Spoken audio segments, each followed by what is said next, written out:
Saudara, hari ini Dewan Pengawas KPK kembali melanjutkan sidang etik terhadap para pegawai yang diduga terlibat dalam kasus pungutan liar di rutan KPK. Satu persatu anggota Dewan Pengawas KPK tiba di gedung KPK Jakarta untuk melanjutkan sidang etik secara maraton terhadap sejumlah pegawai KPK yang diduga terlibat dalam kasus pungutan liar di rutan KPK. Sebelumnya, Dewas KPK juga telah menggelar sidang etik terhadap 15 pegawai pada hari Rabu dan 20 orang pada hari Kamis. Total jumlah pegawai yang sudah dan akan disidang sebanyak 93 orang dengan total pungutan liar sebesar 6,1 miliar rupiah. Dan untuk mengetahui informasi terkini, kita sapa jurnalis Kompas TV Dian Silitonga di Gedung KPK Jakarta. Dian, selamat siang. Hari ini berapa kemudian pegawai KPK yang akan disidang pada hari ini oleh Dewan Pengawas KPK?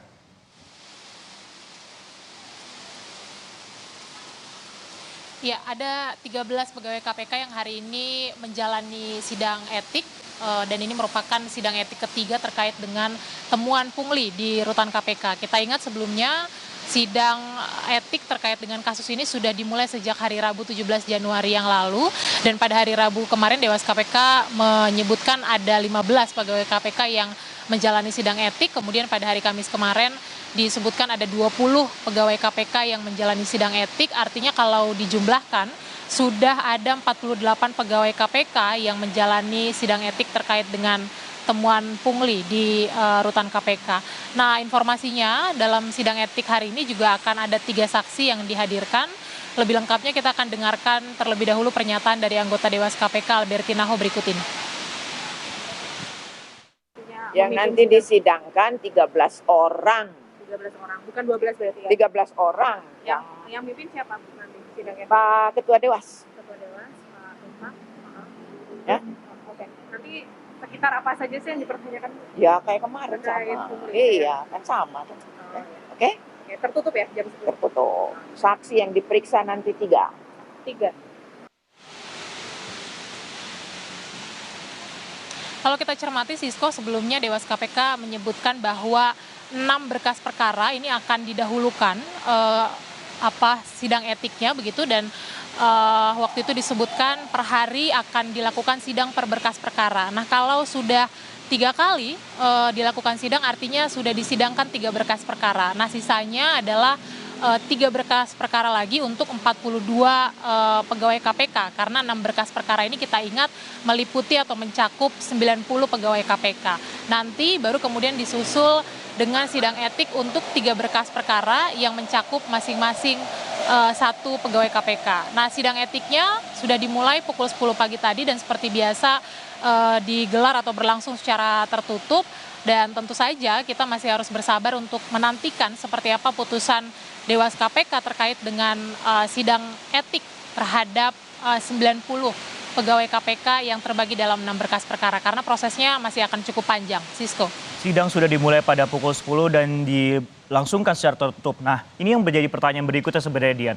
Sidang ini kan dilakukan secara maraton. Nah, kapan ini kemudian target dari 93 orang ini akan selesai di sidang? Dan apa saja sanksi yang mungkin sudah ada kisi-kisinya, Dian?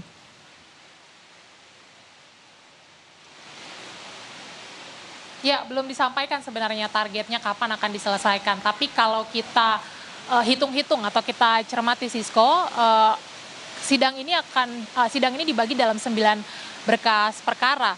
1 berkas perkara saja ini sidangnya bisa berkali-kali. Misalnya pemeriksaan saksi, kemudian nanti dilanjutkan pemeriksaan terduga pelanggar, baru nanti putusan sidang etik. Artinya sidang ini membutuhkan lebih dari 20 kali sidang.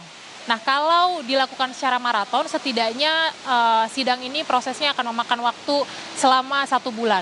Kalau berjeda, kemungkinan juga akan lebih dari 1 bulan waktunya. Nah, karenanya memang kita harus bersabar untuk memantau bersama seperti apa proses sidang etiknya terhadap 93 pegawai KPK yang diduga melakukan pungli di rutan KPK. Tapi kalau kita perhatikan pola yang dilakukan oleh Dewas KPK ini nampaknya memang sidang akan dilakukan secara maraton. Nah, yang paling dinantikan publik juga adalah sanksi apa nantinya yang akan dijatuhkan kepada 93 pegawai KPK. Dewas KPK memang sebelumnya menyampaikan bahwa 6 berkas perkara yang sidangnya didahulukan yang mencakup 90 pegawai KPK ini mayoritas pasal yang disangkakan adalah soal penyalahgunaan wewenang. Nah, kita akan cermati nanti apakah sanksi yang diberikan dalam pasal yang disangkakan penyalahgunaan wewenang ini akan sama rata atau tidak. Karena kalau sanksi dari kategori ringan dan sedang, ini sanksi yang diberikan bisa mulai dari teguran tertulis, teguran lisan, sampai potongan gaji. Sementara untuk sanksi berat tentu saja yang diberikan adalah rekomendasi pengunduran diri atau rekomendasi pemberhentian secara tidak hormat. Tentu yang paling ditunggu juga adalah sidang etik terhadap 3 berkas perkara yang mencakup masing-masing pegawai KPK. Karena 3 berkas perkara ini diduga kuat adalah petinggi-petinggi rutan KPK yang juga kemudian diduga kuat terindikasi mengandung unsur pidana. Jadi kita cermati bersama sekali lagi Sisko, baik itu proses sidang etiknya maupun juga proses hukumnya. Karena tadi Ketua KPK Nawawi Pomolango juga menyampaikan bahwa proses hukum terhadap 93 pegawai KPK ini juga sudah berjalan di KPK sejak awal temuan ini ditemukan oleh Dewas KPK. Sisko. Baik, setidaknya sudah ada 48 pegawai KPK yang diduga melakukan pelanggaran, yaitu adalah dugaan pungutan liar di dalam rutan KPK, dan kita akan tunggu bagaimana maraton sidang yang akan dilakukan oleh Dewas KPK. Terima kasih Dian Silitonga yang melaporkan langsung dari gedung KPK Jakarta.